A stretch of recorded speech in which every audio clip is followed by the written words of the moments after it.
ગ્રામ્યના કામરેજ તાલુકામાં ફરી એકવાર લોહીના ખેલ ખેલાયા છે। કામરેજના પરબ ગામે આવેલી ઇન્ડસ્ટ્રીયલ વસાહત પાસે એક યુવકની કરપીણ હત્યાની ઘટના સામે આવતા સમગ્ર પંથકમાં ભયનો માહોલ ફેલાયો છે।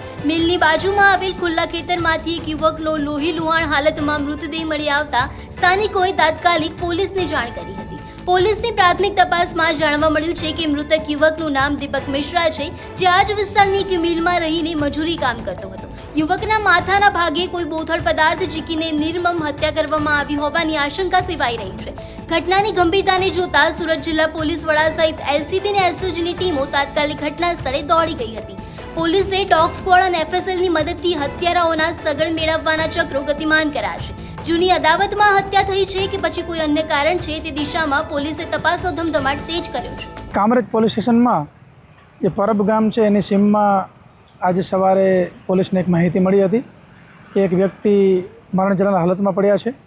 તાત્કાલિક પીઆઈ અને અમારી એલસીબી ટીમ જે છે એ અહીંયા આવી ચેક કર્યું તો જે મરણ જનાર વ્યક્તિ છે એની હાલ અમને જે પ્રાથમિક જાણકારી મળી છે એ મુજબ દીપક મિશ્રા નામનો વ્યક્તિ છે અને અહીંયા જે ઇન્ડસ્ટ્રીયલ યુનિટ છે એની અંદર એ મજૂરી કામ કરતા હતા અને એના માથા ઉપર બોથડ પદાર્થ મારી એની હત્યા નિપજાવવામાં આવેલી છે। હજી પ્રાથમિક રીતે જ અમે અત્યારે જગ્યાનું સર્ચ અને અન્ય કરી રહ્યા છીએ। એફએસએલ અધિકારીને પણ બોલાવવામાં આવેલા છે અને સાયન્ટિફિક ઢબે તપાસ થશે।